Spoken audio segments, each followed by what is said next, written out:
Juízes 8, versão King James atualizada. E sucedeu que os homens da tribo de Efraim foram reclamar a Gideão: que maneira é essa de agir para conosco? Tu não nos chamaste quando saíste a combater Midian? E o admoestaram severamente.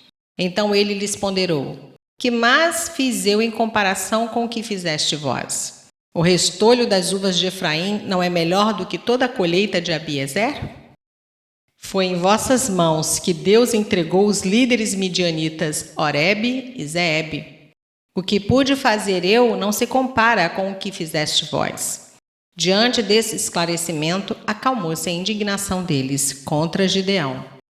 Gideão chegou ao Jordão e o atravessou, mas tanto ele como os 300 guerreiros que o acompanhavam estavam exaustos por causa da perseguição.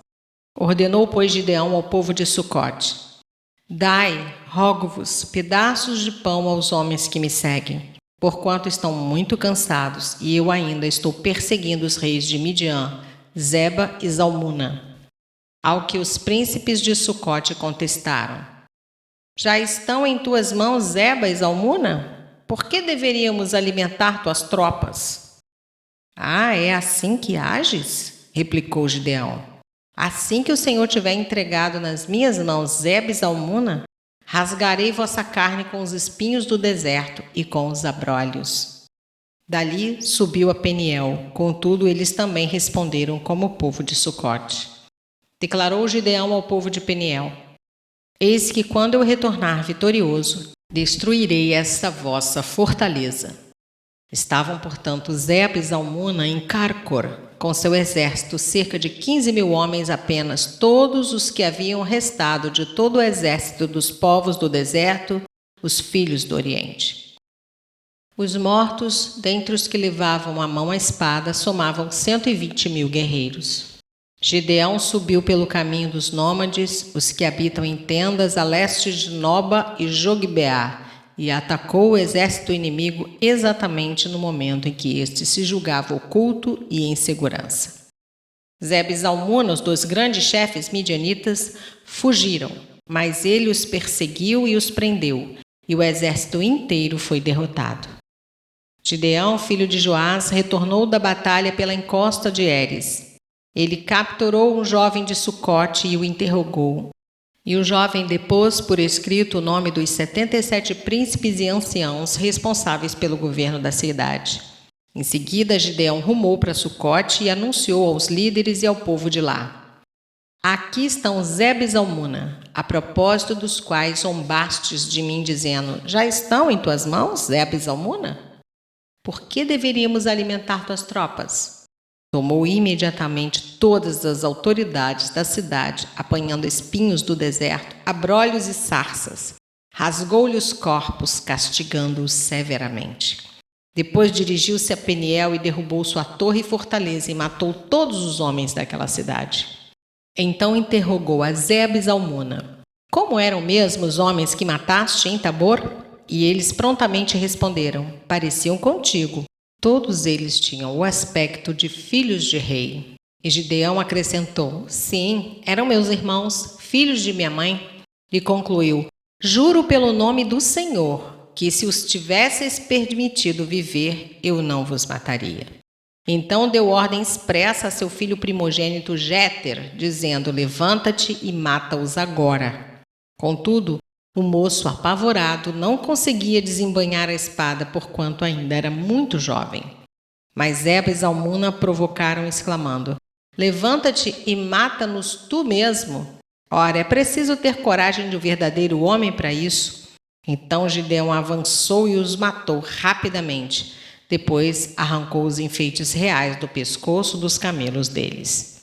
Então os israelitas rogaram a Gideão: reina sobre nós, tu, o teu filho e o teu neto, porque nos tiraste das mãos de Midian.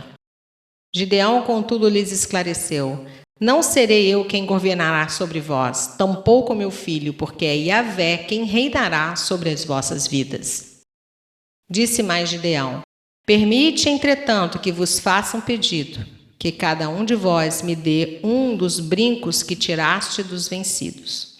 Os ismaelitas, parentes dos midianitas, costumavam usar argolas de ouro nas orelhas ou nariz, porquanto eram nômades do deserto. Replicaram eles: de bom grado os daremos. E estenderam uma capa, e cada um deles depositou ali um brinco do total do seu despojo pessoal de guerra. E o peso dos brincos de ouro que ele recebera chegou a 20,5 quilos, sem contar os enfeites, os anéis, pendentes e as roupas de púrpura que os reis de Midian usavam, e os colares e enfeites reais que adornavam seus camelos.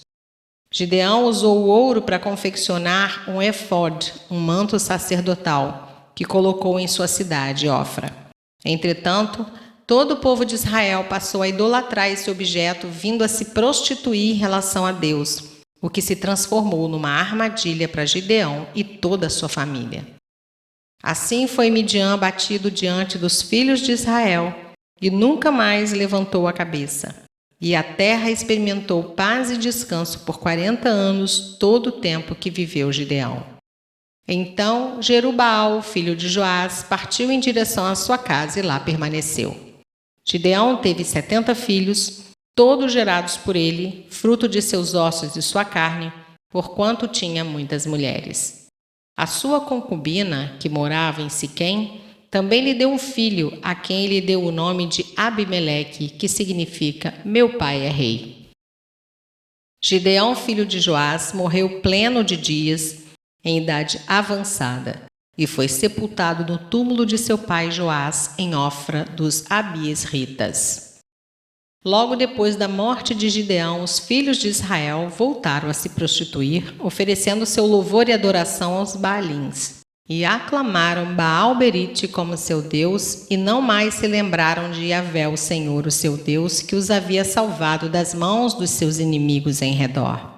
Também não demonstraram qualquer gratidão para com Jerubaal, Gideão e sua família, pois se esqueceram de todo o bem que ele tinha realizado em favor de Israel.